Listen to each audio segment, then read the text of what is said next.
Santiago, la capitale du Chili, est une ville moderne comptant plus de 2 millions d'habitants. Située au pied de la cordillère des Andes, elle occupe une vallée fertile où on jouit d'un des meilleurs climats du monde. Le rythme de vie est accéléré parce que dans la ville sont concentrées les entreprises les plus importantes du pays, particulièrement celles assurant l'exportation de produits tels que le cuivre, le fer, le salpêtre, le bois et le vin. Santiago est située dans la zone la plus industrialisée du pays.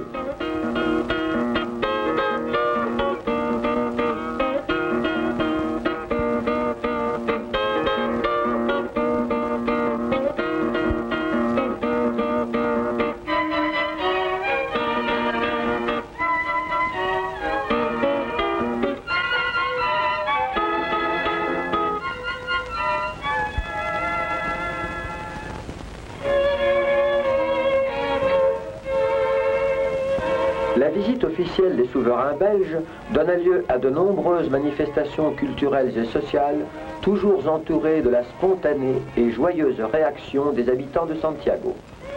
Lorsque la phase officielle de la visite fut achevée, Sa Majesté la Reine Fabiola consacra ses activités et son intérêt aux problèmes d'ordre social, tandis que le jeune roi effectuait un voyage afin de connaître en détail la situation de l'industrie sidérurgique chilienne qui a une grande influence sur le développement général du pays. En volant vers le sud dans un avion de la Compañía de Acero del Pacífico, le roi fit preuve d'une grande habileté comme pilote en atterrissant à Concepción pour connaître le centre industriel le plus important du Chili, l'usine de Huachipato.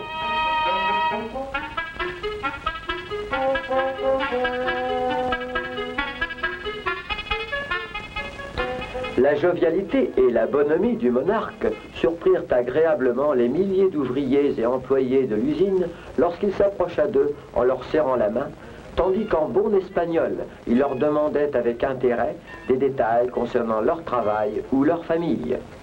Ceci continua tout le long de sa visite de l'usine, partageant son intérêt entre les données techniques sur l'industrie et son insatiable préoccupation pour les problèmes des ouvriers. Huachipato est une usine intégrale qui produit depuis la fonte jusqu'au produit laminé terminé. Sa production d'acier dépasse le demi-million de tonnes par an, chiffre qu'on espère doubler vers 1970 à la suite d'une expansion de ses installations qui est déjà en cours.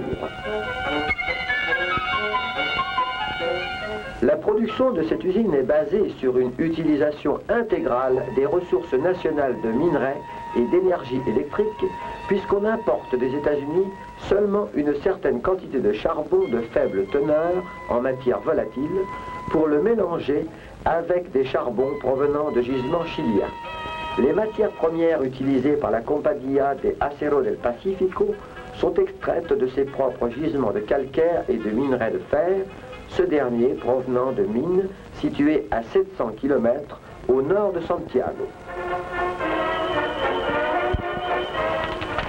Désireux d'obtenir une vision complète de l'industrie sidérurgique chilienne, le roi des Belges se dirigea alors vers le nord du pays, où se trouvent les riches mines de fer.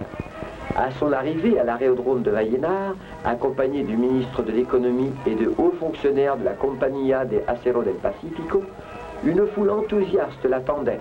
Les autorités civiles et militaires de la région, les ouvriers et les enfants aux yeux étonnés voyaient un roi pour la première fois de leur vie.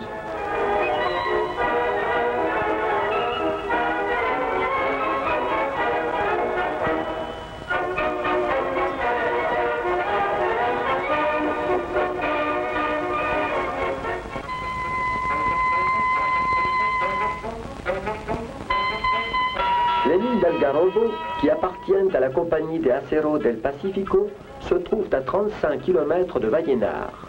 Le total des investissements ici effectués s'élève à 70 millions de dollars, ce qui permet un rythme annuel de production de 3,5 millions de tonnes d'une qualité exceptionnelle, tant en teneur qu'en pureté. Les réserves sont estimées à 70 millions de tonnes.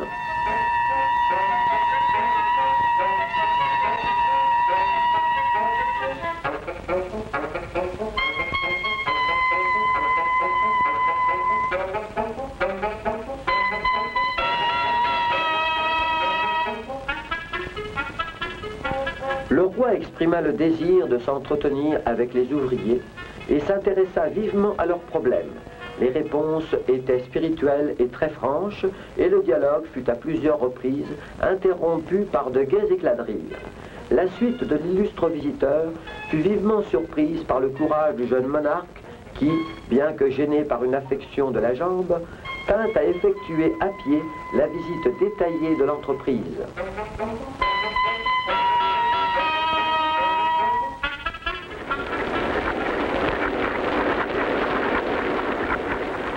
La mine travaille 24 heures par jour. Elle se développe par bancs de 10 mètres de hauteur qui forment des tailles d'où l'on extrait le minerai. Les bancs sont perforés puis dynamités.